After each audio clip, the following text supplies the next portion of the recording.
Sure, you're saying, David, why is it that you're sitting on the couch? Well, I've decided to get rid of the bus. Now, we all know ups and downs and all kinds of goodness when you're building these things. And I do love the bus. I love the vintageness of it. I love the way it drives, the way it handles, the way it runs. But I have a hard time working on it due to health reasons.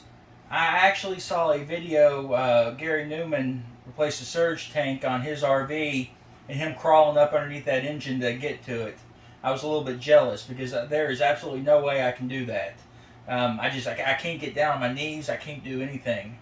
I either need something with a front engine that has the hatch that you can lift up, to access stuff, or something that I can actually sit up underneath. But I can't do any kind of kneeling. But my biggest downfall with the bus is its lack of off-road maneuverability, which I knew when I bought it. It had low ground clearance, but it's worse than I thought it was. And we've got 300 acres here that I would love to be able to go to the back of it to do a little boondocking, and there's just no way I can do it with this bus. The hills are too much, and it's just not suited for it. Well, I've had it for sale 2 or 3 or 4 or 6 times. I don't know. It depends on how mad I am at it at the time. And had a gentleman message me that wants this for his ministries. He actually has an RV that he's willing to trade for it. From what I can tell in the pictures, it looks like that RV will be better suited for us. It's a 34-footer Class A, so it's still, size-wise is similar, but a lot more ground clearance. A little bit easier to work on. It does have the front engine, so easier for me to access stuff. But I kind of wanted to do a video of where I'm leaving the bus. The gentleman that's buying it wants me to see it when he gets done. He's actually really excited about completing it.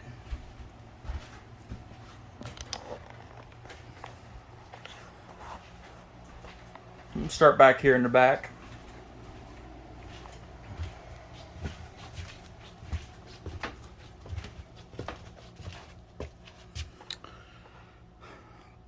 Bunks, extra flooring, extra tongue and groove paneling for the walls. I had installed these cabinets but never did anything with them. As far as finishing any of the electrical for the lights, you got to twist wires together to get the bedroom lights going. Of course, he'll get the shower stall and everything I've got for it.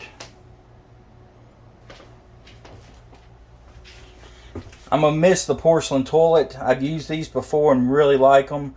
The one that he's got is like a cheaper RV toilet. It'll definitely have to be upgraded at some point. This sink's fully functional, as is the toilet.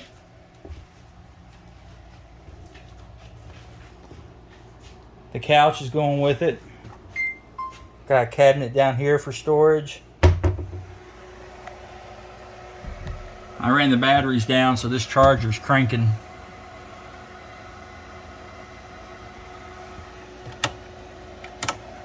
Put that light in there. I put a fire extinguisher or a smoke detector in there. Daggone stink bugs are horrible for some reason. This has got the charge wizard. I did it so you can turn it on and off. If you're using the inverter. The mini split, I had a leak in it and had an HVAC guy come out and fix it. It's working better now than it ever has. I don't think it was ever fully charged. We did extend the lines, I think like 1.5 feet, but I don't think it had enough Freon in it.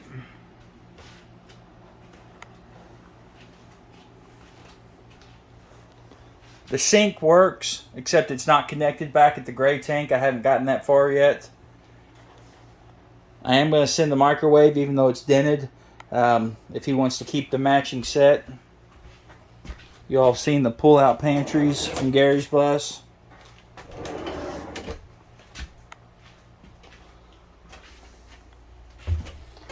I don't think I posted it, but I've got blanks for those switches, all the switches that I didn't use.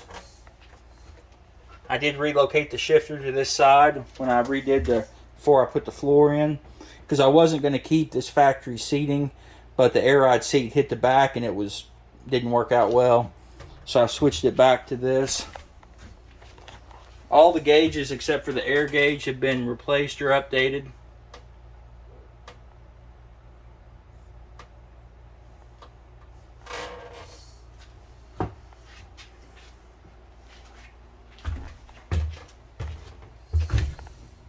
Keep the Greyhound bus sign for him.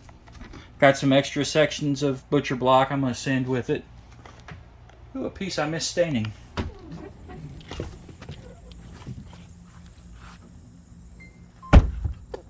That was the parts camper I bought for the stove for this thing. I've got to button up that wiring right there. That actually is my cross connect to switch the coach batteries to the house batteries, either for starting and or if I want to use the inverter while I'm driving. He's got totes of extra parts going with it, fluids, enough filters. It's due for an oil change. Everything's there to do it. Shower stalls, doors, the original sign off the front end's going. Hot water heater's not hooked up electric wise, but it is water wise, so that all works.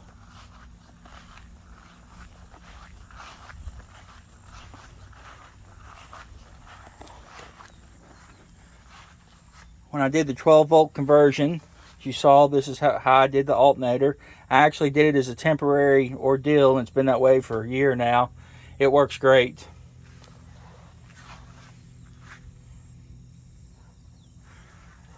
The wiring's just kind of zip tied up out of the way. It needs to be more work done back here on it.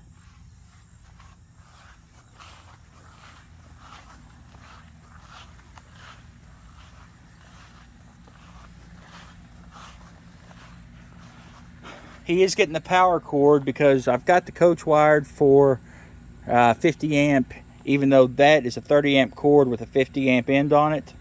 That way I don't have to pack a 50 amp cord around. Plus I never needed anything else. Here's my plumbing. A couple upgrades I think I've done since last filming. This is the fill, it's just a cap.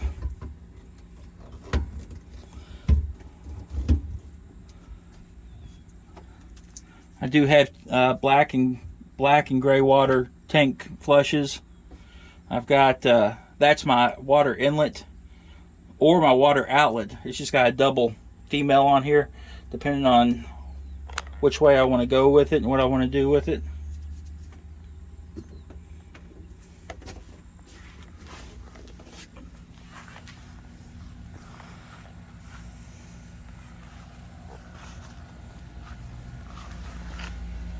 Battery bank and inverter. Not overly happy with those North Stars. You know, with lead acid, you can only use half of their capacity. If I'd actually paid retail for those, I would have been upset.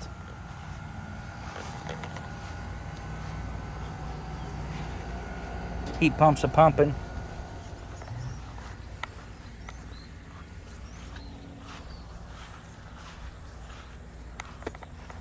Of course, the headlights, I did a video on those where I upgraded those. They have the halos.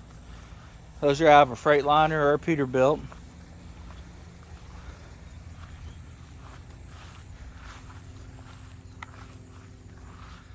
Can't get the pressure washer to work, but I don't know if you can see it in the camera, but this thing is horribly dirty.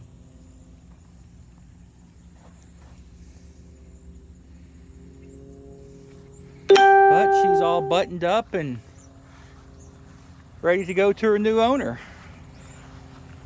I'm going to be sad to see it go, but I'm glad for it going to somebody who's really excited about it.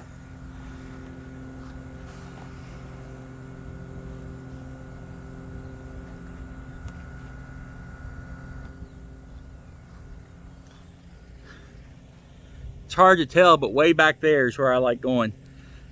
You know, and I was actually thinking about YouTube as well.